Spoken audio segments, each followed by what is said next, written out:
Ou você corre o risco de magoá-los, ou passa o resto da vida se escondendo sempre que eles aparecem. Lembra de quando o maior drama da semana não era um suspense? Era se um apresentador de rádio conseguiria vencer uma discussão na própria sala de estar. Pois bem, de 1993 a 2004, Frasier foi ao ar na NBC por 11 temporadas e, de alguma forma, transformou piadas sobre ópera e rivalidade entre irmãos em programas imperdíveis. A série era estrelada por Kelsey Grammer como o Dr. Frasier Crane, um psiquiatra de rádio com uma voz aveludada e um ego de titânio. Ao seu lado estava David Hyde Pierce como Niles, o irmão mais novo que fazia Frasier parecer emocionalmente equilibrado em comparação. Jane Leeves interpretava Daphne Moon, a governanta com poderes psíquicos que não conseguia prever quantos guindastes teria que administrar. Perry Gilpin como Ross Doyle, a única pessoa na KAC capaz de interromper Frasier no meio da transmissão. E John Mahoney como Martin Crane, o pai de família de camisa de flanela que tratava as belas artes como se fossem um problema de cupons de desconto. Nascida à sombra de Cheers, a série levou Frasier de um bar em Boston para uma cabine de rádio em Seattle e transformou um personagem coadjuvante em um dos protagonistas mais premiados da televisão. Hoje, vamos listar 15 curiosidades estranhas sobre Frasier. E fique ligado para a primeira, porque metade de Hollywood ligava secretamente para o programa de rádio do Frasier e ninguém na audiência fazia ideia. Mas antes de começarmos, não se esqueça de curtir, se inscrever e compartilhar este vídeo. Isso ajuda o YouTube a mostrá-lo para mais fãs nostálgicos como você. Muito bem, vamos ao ar. Kelsey Grammer interpretou Frasier Crane por 20 anos consecutivos. A maioria dos atores de televisão interpreta um personagem por, digamos, 3, talvez 5 temporadas. Recebem o pagamento pelos direitos de reprise e seguem em frente. Mas Kelsey Grammer olhou para esse modelo e decidiu que era para quem desistia. O homem interpretou Frasier Crane por 20 anos consecutivos. Meu pai, Mary Poppins e o Cão do Inferno não conseguem me encontrar. 2 décadas ininterruptas de um ser humano dizendo "estou ouvindo" em um microfone, enquanto uma nação inteira fingia que esse era um tempo normal de trabalho. Tudo começou em 1984, em Cheers, quando um psiquiatra sisudo entrou em um bar de Boston na 3ª temporada. E ele se integrou ao elenco como um homem que perdeu as chaves do carro e simplesmente resolveu morar lá. Grammer permaneceu até o fim de Cheers, em 1993, e então arrumou as malas e se mudou para Seattle, onde ficou por mais 11 temporadas sem sequer um ano de intervalo.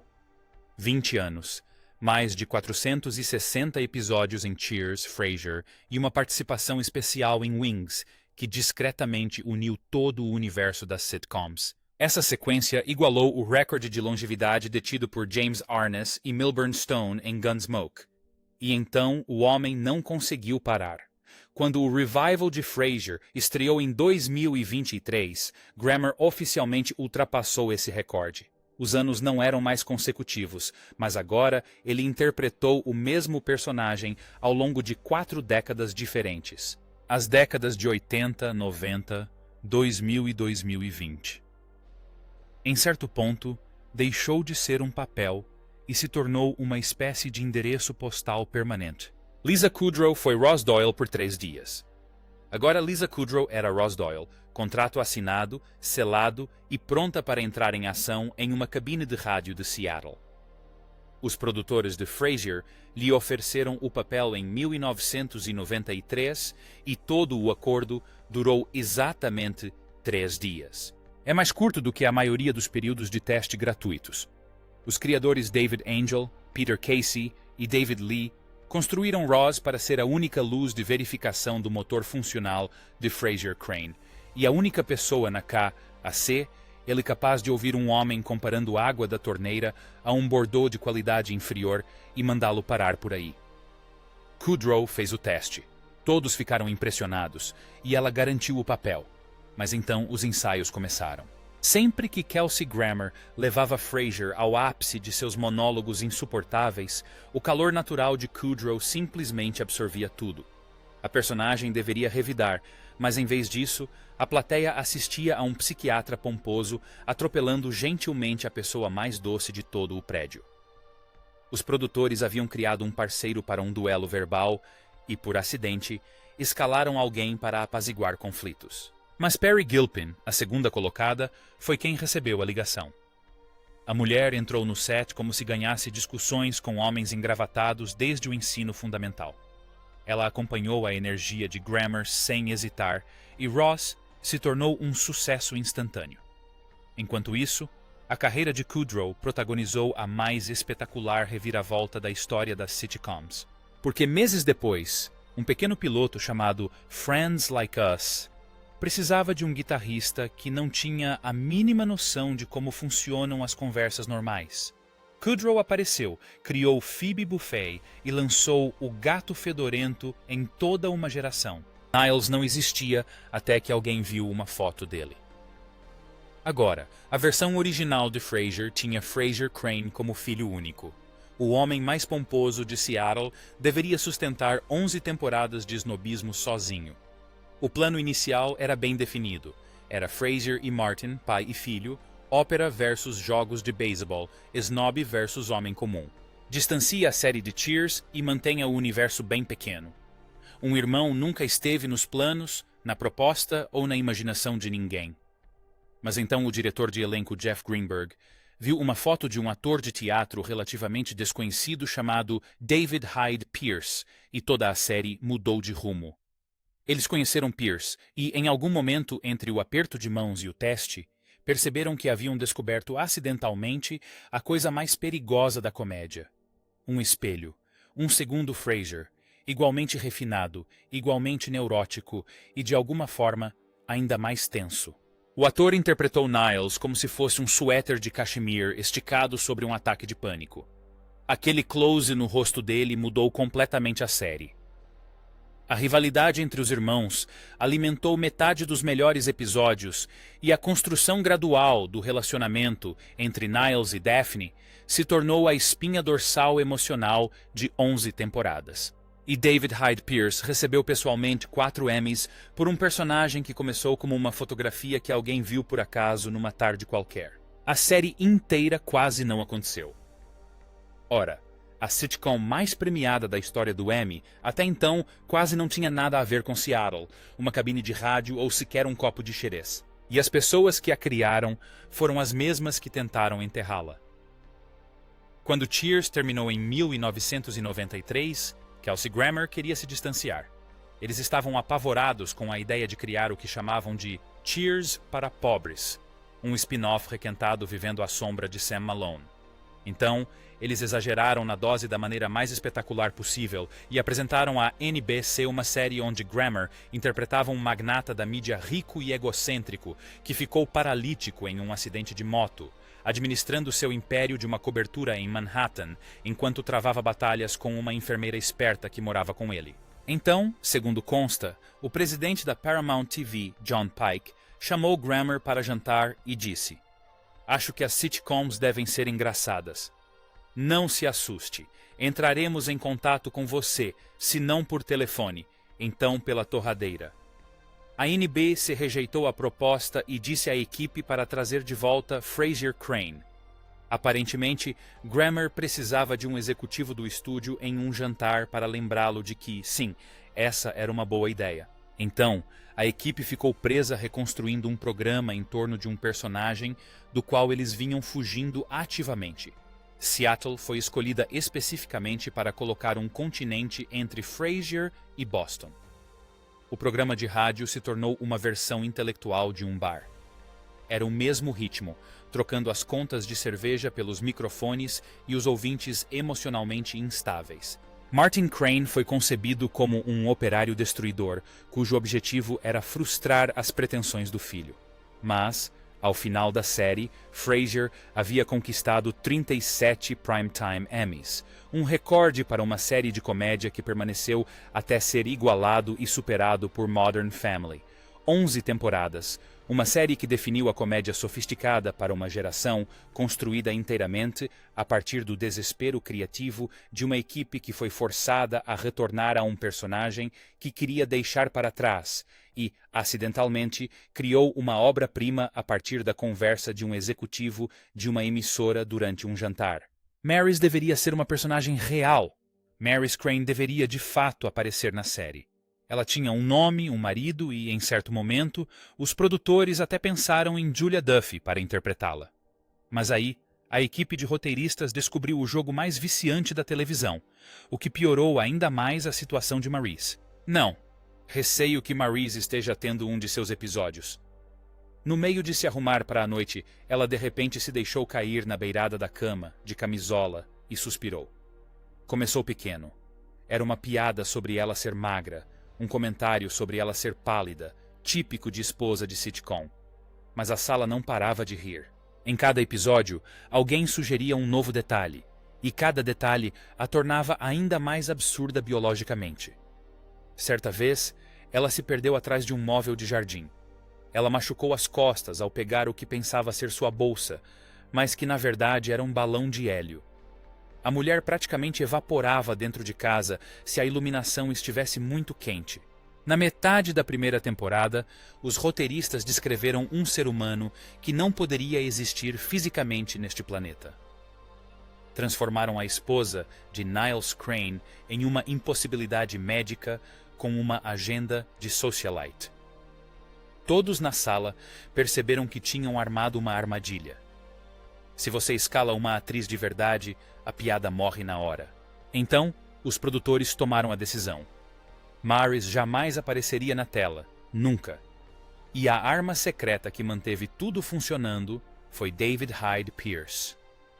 O homem conseguia descrever Maryse com uma convicção tão terna e delirante que o público teve uma imagem mais clara dela do que qualquer escolha de elenco jamais conseguiria. A propósito, onde está a Maryse? Não havia noite toda. Ela está na sua cama. Na minha cama? Sim, ela está dormindo debaixo dos casacos dos hóspedes. Maryse se junta a personagens como Vera, de Cheers, e Miss Wolowitz, mas ela é a única personagem invisível na história das sitcoms que se tornou inesquecível, justamente porque, bem, ela era biologicamente impossível. Eddie, o cachorro, recebia mais cartas de fãs do que Kelsey Grammer. E apesar de toda a pompa e circunstância que Grammer e o resto do elenco ostentavam, a maior estrela era um Jack Russell Terrier que recebia mais cartas do que todos eles juntos. Moose, o cachorro que interpretava Eddie, não apenas aparecia e era adorável. No auge da série, Moose recebia centenas de cartas por semana, elogios de fãs, ofertas de emprego e propostas de reprodução de pessoas que realmente acreditavam que aquele animal precisava de um representante profissional. A competição de encarrar tornou-se uma das melhores piadas recorrentes do programa. Moose foi treinado para manter o olhar fixo em Grammer por períodos absurdamente longos. O cachorro simplesmente ficava sentado em silêncio enquanto analisava um homem no meio de uma frase sobre Dostoiévski, como um agente peludo da Receita Federal que já havia encontrado a discrepância. Isso arruinava o Grammer todas as vezes. Agora, na 7ª temporada, a idade começou a pesar um pouco. A pelagem de Moose estava ficando branca e a equipe discretamente a tingia com tinta atóxica para cães entre as gravações.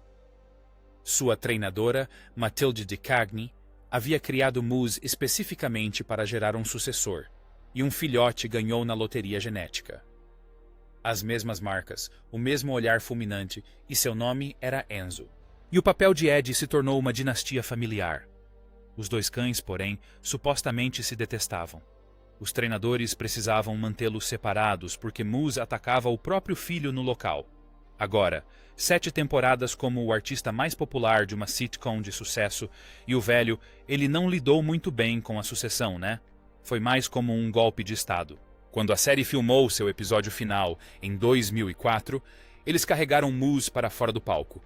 Um rapaz de quase 14 anos, praticamente cego e completamente branco. E a plateia lhe deu a maior ovação de pé da noite. O afeto de Eddie era movido a óleo de sardinha e patê de fígado. Cada momento de ternura entre Ed e o elenco de Frasier era impulsionado inteiramente por patê de peixe e engano. Moose era um profissional treinado, mas o animal não tinha o menor interesse em demonstrar afeto genuíno por Kelsey Grammer. Ele era um cão de trabalho extremamente ativo e trabalhava exclusivamente por petiscos. Agora, se uma cena exigisse que Ed beijasse alguém, o departamento de maquiagem aplicava óleo de sardinha diretamente no rosto do ator. Os treinadores escondiam pasta de amendoim ou de fígado atrás do lóbulo da orelha ou na linha do cabelo. Se uma cena exigisse um carinho afetuoso na orelha de alguém. O público em casa via um cachorro expressando amor incondicional. Mas o cachorro, bem, ele via um sistema de entrega de petiscos em forma de homem. E para aquelas competições de encarada, bem, seu treinador ficava bem atrás de Grammer, segurando um clicker e um pedaço de fígado seco. Mantendo Moose focado no alvo. Ed não estava julgando silenciosamente um psiquiatra amador. Ele estava rastreando carne seca com a precisão de um atirador de elite. Agora, Grammer supostamente tinha sentimentos complexos sobre toda a operação. Ser constantemente besuntado com produtos à base de óleo de peixe significava que o pelo de Moose carregava um cheiro permanente de sardinha. Não exatamente o acessório ideal para um homem de ternos sob medida. John Mahoney adotou a abordagem oposta. O homem adorava Moose, deixava-o sentar no colo entre as filmagens e ele nunca reclamou. A música tema era um enigma psiquiátrico. Durante 11 temporadas, milhões de pessoas cantaram a plenos pulmões saladas e ovos mexidos, dubá dubá, sem que ninguém parasse para se perguntar por que a música tema de um psiquiatra soava como um cardápio de brunch em crise de identidade. Ei, querida, ouvi dizer que o blues está chamando. Saladas e ovos mexidos. Bem estiloso. Agora, a série quase não teve um tema original. Os produtores inicialmente tentaram licenciar a música Twisted, de Joni Mitchell, de 1974, para os créditos finais. Mas os direitos autorais se tornaram tão complicados que eles descartaram a ideia completamente, o que acabou sendo o melhor beco sem saída da história das sitcoms. O compositor Bruce Miller e o letrista Darrell Finney tinham uma regra estrita. Nada de menções diretas à psiquiatria, ao rádio ou à palavra Frasier. Nada óbvio. Então, Miller compôs a música e Finney fez a coisa mais Frasier imaginável. Escondeu toda a premissa dentro de uma metáfora do jazz. Ovos mexidos não se tratava de café da manhã, mas sim de mentes embaralhadas. Saladas misturadas, vidas embaralhadas. E talvez eu pareça um pouco confuso. Talvez, mas eu te entendo. Confundia os ouvintes que ligavam para cá a ser ele com angústia existencial e transtornos de apego antes mesmo do primeiro gole de xerez de Frasier. The Blues Are Calling era literalmente o que os ouvintes deprimidos estavam fazendo ao ligar para a rádio. A música inteira era uma ficha de avaliação psiquiátrica disfarçada de música lounge suave. E funcionou tão bem que toda uma geração a memorizou sem decifrar o código. E a voz que dava vida a essa farsa quase parecia pertencer a outra pessoa. O lendário jazzista Mel Torme foi brevemente cotado para interpretar a faixa, o que a teria tornado incrível e completamente desconectada do programa. Então, os produtores insistiram que Kelsey Grammer cantasse a música ele mesmo, colocando a voz real de Frasier Crane em uma canção que, secretamente, era sobre seus próprios pacientes. O ator passou todos os créditos finais cantando o diagnóstico das pessoas que ele fingia ajudar por 22 minutos. Espera aí. Se você está gostando dessa imersão nos bastidores caóticos de Frasier, clique no botão Gostei e deixe um comentário com seu momento favorito da série. Bom, de volta a Seattle. A poltrona reclinável de Martin foi feita sob medida para ser horrível. O apartamento mais caro da NB tinha uma cozinha de design, móveis arquitetônicos e uma sala de estar que parecia ter sido decorada por um homem que organiza sua coleção de vinhos em ordem alfabética por região e safra. E bem no centro de tudo isso, havia uma poltrona reclinável que parecia ter saído de uma venda de garagem de 1974 e se recusado a ir embora. A cadeira de Martin Crane também não foi um acidente do departamento de adereços. Os cenógrafos saíram em busca da poltrona reclinável mais feia que conseguissem encontrar. Quando a busca, por algum motivo, não deu em nada, em um mundo cheio de poltronas reclináveis feias, sim, eles construíram uma ainda pior.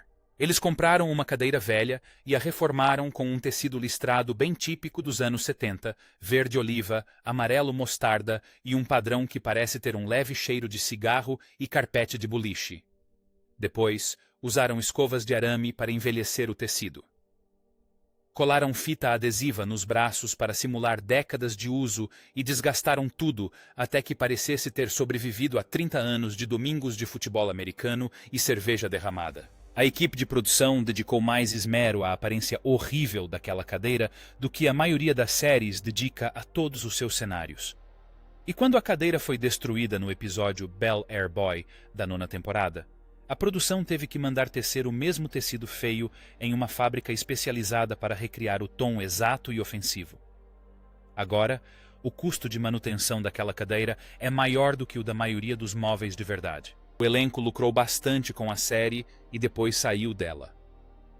No início dos anos 2000, os custos de produção de Frasier estavam subindo tão rápido que as reuniões de orçamento provavelmente precisavam de um terapeuta. Em 2001, Kelsey Grammer assinou um contrato de 1,6 milhão de dólares americanos por episódio para a reta final da série. Na época, isso o tornou o ator mais bem pago da história da televisão.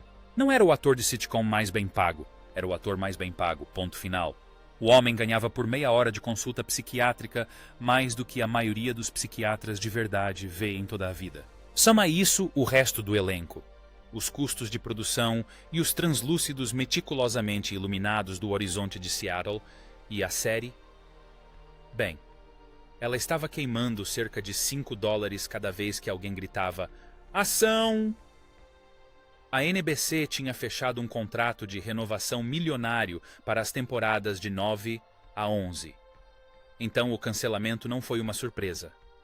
Mas quando a 11ª temporada começou, as contas já estavam ficando complicadas. A audiência caiu, mas os custos continuaram subindo e a diferença entre o que o programa arrecadava e o que custava para produzir estava diminuindo mais rápido do que Maryse em um jantar. Agora, aqui é onde a coisa fica rara. Vários membros do elenco teriam concordado com ajustes salariais para garantir que a temporada final realmente acontecesse. Eles aceitaram um cachê menor para que a série pudesse terminar da maneira correta, em vez de ser cancelada no meio da trama ou se arrastar por uma 12ª temporada que ninguém pediu. Frasier terminou em 2004 em seus próprios termos. O elenco garantiu uma despedida à altura, e essa decisão vale mais do que qualquer cachê por episódio. A Space Needle vivia desaparecendo da janela do Frasier. Ora, para uma série ambientada em Seattle, Frasier tratava seu ponto turístico mais famoso como um figurante com uma agenda imprevisível. O apartamento de Frasier Crane tinha aquelas janelas magníficas do chão ao teto, com uma vista deslumbrante do horizonte, e bem ali, em destaque, claro, estava a Space Needle, exceto quando não estava. Porque aquela coisa, bem, ela ia e vinha como uma estrela convidada que ninguém se deu ao trabalho de contratar. Agora, os fãs mais atentos começaram a perceber isso no meio da exibição. Em um episódio, o ponteiro estava lá, ancorando toda a paisagem urbana. No episódio seguinte, ele sumia. Como se tivesse discutido com o diretor de arte e simplesmente abandonado o prédio. A estrutura mais icônica de Seattle estava tratando a janela do Frasier como um palco para apresentações de microfone aberto, aparecendo quando bem entendia. Toda a paisagem urbana era uma enorme fotografia estática chamada Translite. Ela estava instalada a cerca de 3 a 6 metros atrás do cenário da varanda. A vista era baseada em uma composição fotográfica tirada do Kerry Park, em Queen Anne Hill, o que significava que a cobertura de Frasier, supostamente no centro da cidade, tinha uma linha de visão que exigiria uma reviravolta nas leis da geografia. As diferentes estações do ano trocavam as versões do cenário, e a localização da Space Needle mudava dependendo de qual painel luminoso estava instalado naquela semana. O ponto turístico mais famoso de Seattle era realocado com mais frequência do que um escritório de vendas regional. A gravidez de Jane Leaves se tornou o enredo mais controverso de Frasier. A maioria das sitcoms lida com uma atriz grávida da mesma maneira. Escondem-na atrás de uma almofada do sofá por 5 meses e fingem que ninguém percebe. Mas Frasier olhou para essa tradição e disse: Não, podemos fazer pior. Quando Jane Leaves engravidou durante a 8ª temporada, os roteiristas decidiram abordar o assunto de frente, dando a Daphne Moon um enredo com compulsão alimentar. A personagem feminina tinha acabado de se envolver com Niles após um relacionamento lento que durou 7 temporadas. E então a série celebrou esse desfecho romântico tão esperado, dando a ela imediatamente um arco narrativo sobre compulsão alimentar. Ao longo da temporada, Leaves usou uma roupa de gorda cada vez maior, e as piadas se concentravam exatamente onde você esperaria, no peso de Daphne. Quando chegou a licença maternidade, Daphne foi enviada para um spa de emagrecimento. O roteiro literalmente chamava o lugar de Fazenda da Obesidade, uma expressão que envelheceu muito mal, assim como o sushi de posto de gasolina. Ela voltou magra, e num piscar de olhos que o público já previa há muito tempo, ela, abre aspas, perdeu os últimos quilos dando à luz. O enredo continua sendo uma das mudanças criativas mais controversas de toda a série. A perturbadora ligação da vida real por trás do nome Niles.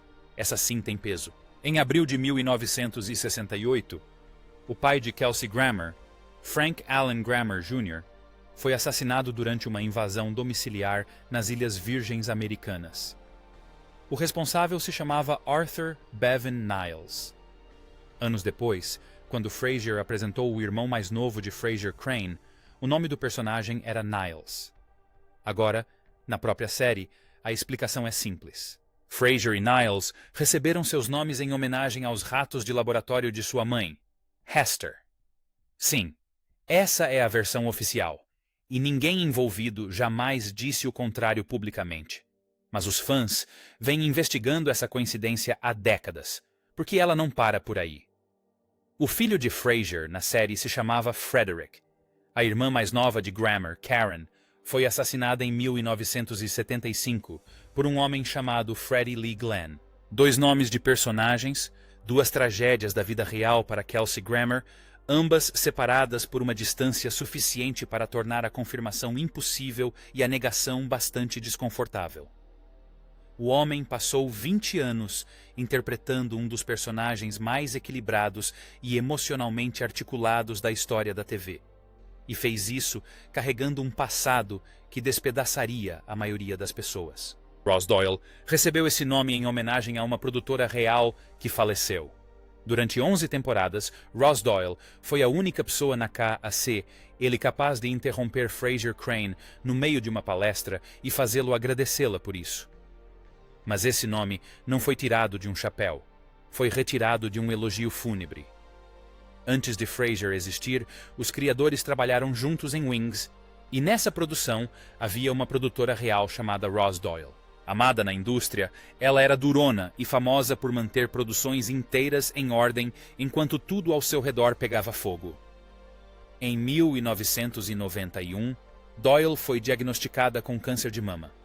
Perto do fim, ele até ataca seu assistente idiota, o atendente de chamadas. Esse sou eu. Ah, agora me lembro de você. De acordo com relatos da indústria, ela recebeu a ligação sobre seu diagnóstico terminal enquanto trabalhava na sala de edição durante a produção do piloto de Wings. A mulher se afastou, recompôs-se e voltou imediatamente para terminar o episódio. Esse era o tipo de pessoa que ela era. O prédio podia estar desabando e ela se certificava de que o corte estava finalizado antes de sequer mencionar os escombros. Agora, quando a equipe de Frasier começou a desenvolver seu novo programa, deram o nome dela à personagem que se tornaria o porto seguro de Frasier Crane, a produtora sensata e de língua afiada que mantinha a cabine funcionando enquanto um psiquiatra pomposo tratava cada transmissão como uma palestra TED de um homem só. Eles poderiam ter dado qualquer nome à personagem. Deram a ela o nome da pessoa mais durona com quem já trabalharam. E essa decisão colocou o nome Ross Doyle nos créditos de todos os 264 episódios, 11 temporadas e mais de uma década de exibição semanal. Celebridades de primeira linha se escondiam em todos os episódios. Aliás, todos os episódios de Frasier começavam da mesma forma. Estou ouvindo! Estou ouvindo! Estou ouvindo! Estamos ouvindo! E, aparentemente, metade de Hollywood levou isso para o lado pessoal. Um dos quadros mais duradouros da série era o dos ouvintes que ligavam para o rádio. Insones, ansiosos e estranhos à beira de um colapso emocional, cujos problemas, por algum motivo, exigiam que um psiquiatra formado em Harvard transmitisse ao vivo para toda a região metropolitana de Seattle. A estrutura era a de uma sitcom padrão, exceto que as vozes do outro lado da linha pertenciam a celebridades de primeira linha não creditadas, e a produção nunca revelou isso a ninguém. A tradição começou logo de cara. O episódio piloto contou com Linda Hamilton, a própria Sarah Connor, como uma mulher sofrendo por um término de relacionamento. No segundo episódio, Christopher Reeve ligou como um homem com medo de sair de casa, o Superman com agorafobia. Esse é o tipo de ironia de elenco que não se compra. E a partir daí, a lista ficou absurda. Halle Berry, Ben Stiller e Eddie Van Halen chegaram a interpretar um ouvinte que não conseguia ouvir Frasier porque o rádio dele estava tocando muito alto ao fundo, o que talvez seja a participação especial de celebridade mais fiel ao personagem na história da televisão. Durante as gravações ao vivo, as falas dos telespectadores eram lidas fora das câmeras por um dublê, para que Grammer tivesse alguém com quem interagir. Uma das leitoras frequentes era Arlene Sorkin, a voz original da Arlequina, que casualmente dava instruções sobre sessões de terapia para um psiquiatra fictício entre as gravações. As celebridades gravavam suas falas posteriormente, geralmente por telefone, o que permitia ao programa conseguir nomes que seriam impossíveis de agendar para uma visita ao estúdio. O público não fazia a menor ideia do que estava ouvindo. As identidades só eram reveladas no final de cada temporada, em uma sequência de agradecimentos que mostrava fotos de todos os famosos que ligaram. O programa transformou as participações especiais de celebridades em um truque de mágica que durava o ano todo e nunca, em momento algum, quebrava o personagem para agradecer. E aí está. 15 fatos estranhos e curiosos sobre Frasier. Qual deles te surpreendeu mais? Deixe sua resposta nos comentários e compartilhe com um amigo que também adora Frasier. E não se esqueça de curtir, se inscrever e ativar o sininho.